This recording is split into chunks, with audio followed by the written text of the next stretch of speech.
Iowa and Penn State. So I guess let's start from the Penn State side.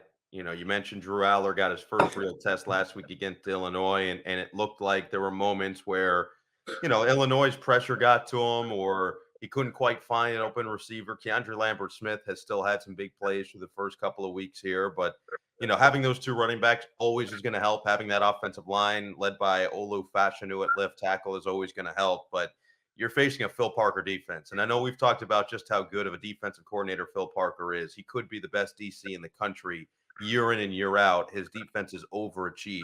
And they've got guys like Cooper DeJean, who are high impact players in the back line. They always have outstanding linebackers.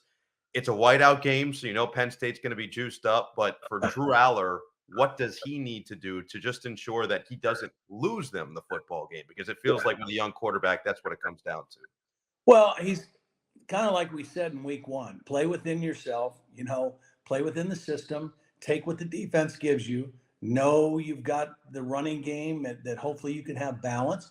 And when they give you an opportunity to take a shot, because he's got the arm to make any throw, take your shots. The thing about Phil Parker and his defense with Iowa, they're not flashy. They're not a high pressure. They're not a high man-to-man coverage team.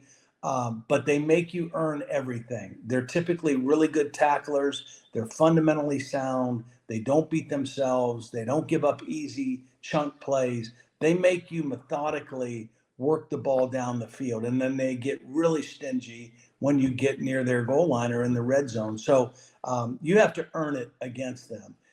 So that'll be interesting to watch. And then, when you flip the ball the other side, let's face it, the reason that Kirk Ferentz went out and got Cade McNamara was to be able to win games like this, right? The guys they've had the last couple of years weren't good enough or capable of going into a place like Penn State on a whiteout against a defense as good as Penn State is and winning.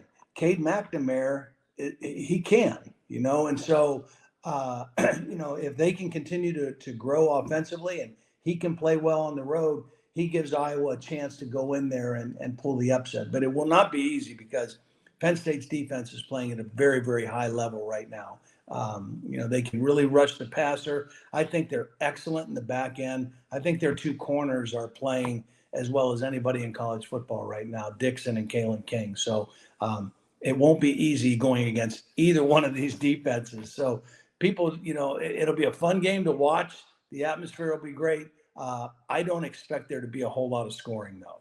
Yeah. Yeah.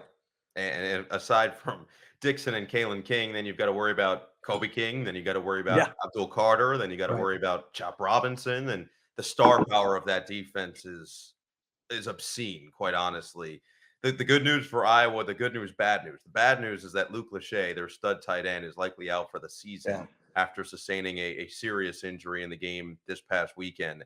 The good news is that they had the foresight to go out and get Eric All out of right. the Michigan system tight end, bring him in with Cade McNamara. And so they still have a high impact tight end, which feels like Iowa always will have. Sam Laporta last year was one of the best in the country.